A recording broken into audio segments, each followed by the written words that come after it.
நமது அனுதின மன்னா ஊழியங்களின் வாழ்த்துக்களுடன் இன்றைய நற்செய்தி முத்தத்தோடு திருத்துதல். இன்றைய வேதாகம பகுதி எபிரேயர் 12:4-11 வரையிலான வசனங்கள். பாவத்திற்கு விரோதமாய் போராடுகிறதில் இரத்தம் சிந்தப்படத்தக்கதாக நீங்கள் இன்னும் எதிர்த்து நிற்கவில்லையே. அன்றியும் என் மகனே, கர்த்தருடைய சிட்சையை அற்பமாக எண்ணாதே. அவரால் கடிந்து கொள்ளப்படும் போது சோர்ந்து போகாதே. கர்த்தர் எவனிடத்தில் அன்பு கூறுகிறாரோ அவனை அவர் சிட்சித்து தாம் சேர்த்து கொள்ளுகிற எந்த மகனையும் தண்டிக்கிறார் என்று பிள்ளைகளுக்கு சொல்லுகிறது போல உங்களுக்கு சொல்லியிருக்கிற புத்திமதியை மறந்தீர்கள். நீங்கள் சிட்சையை சகிக்கிறவர்களாயிருந்தால் தேவன் உங்களை புத்திரராக எண்ணி நடத்துகிறார். தகப்பன் சிட்சியாத புத்திரனுண்டோ? எல்லாருக்கும் கிடைக்கும் சிட்சை உங்களுக்கு கிடையாதிருந்தால் நீங்கள் புத்திரராயிராமல் வேசி பிள்ளைகளாய் இருப்பீர்களே. அன்றியும் நம்முடைய சரீரத்தின் தகப்பன்மார்கள் நம்மை சிட்சிக்கும் போது அவர்களுக்கு நாம் அஞ்சி நடந்திருக்க நாம் பிழைக்கத்தக்கதாக ஆவிகளின் பிதாவுக்கு வெகு அதிகமாய் அடங்கி நடக்க வேண்டும் அல்லவா?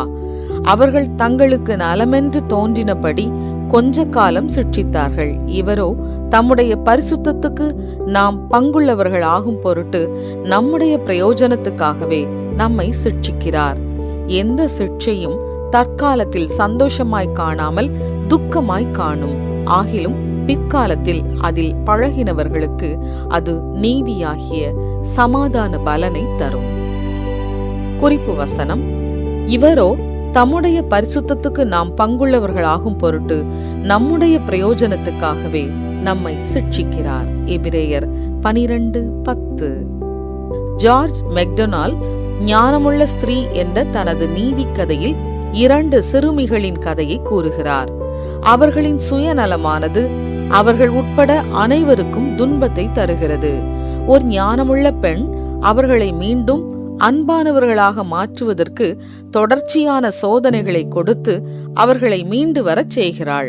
அந்த 2 பெண்களும் தங்களுக்கு வைக்கப்பட்ட ஒவ்வொரு சோதனையிலும் தோல்வியடைந்து அவமானம் மற்றும் தனிமைப்படுத்துதலுக்கு ஆளான பிறகு அவர்களில் ஒருவரான ரோசாமெண்ட் தன்னை மாற்றிக்கொள்ள முடியாது என்பதை இறுதியாக உணர்ந்தாள். உங்களால் எனக்கு உதவ முடியவில்லையா என்று ஞானமுள்ள பெண்ணிடம் கேட்கிறாள். இப்போது நீ என்னிடம் கேட்பதால் ஒருவேளை என்னால் உதவ முடியலாம் என்று அந்த பெண் பதிலளிக்கிறாள்.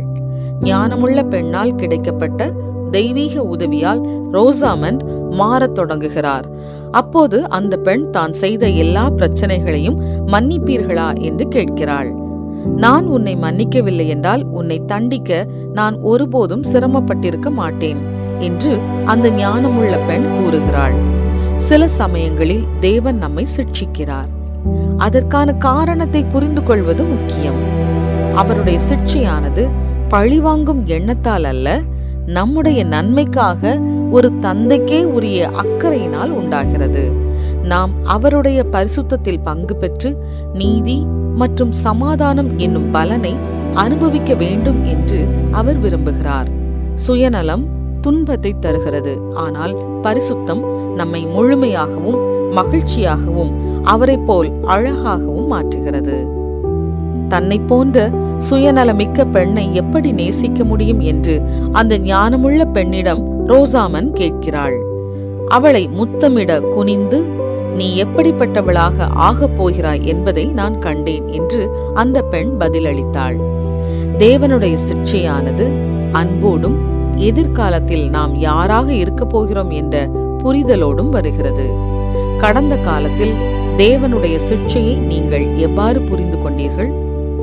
உங்களை மிகவும் அழகாக மாற்றுவதற்காக அவர் சமீபத்தில் உங்களை எவ்வாறு ஒழுங்குபடுத்தினார்? அன்பான தேவனே, நீர் அனுமதித்த சிட்சைகளுக்காய் நன்றி. அது எவ்வளவு வேதனையாக இருந்தாலும் அதை என் நன்மைக்காகவே நீர் அனுமதித்தீர் என்பதை புரிந்து கொள்ள எனக்கு உதவி செய்யும். ஆமென்.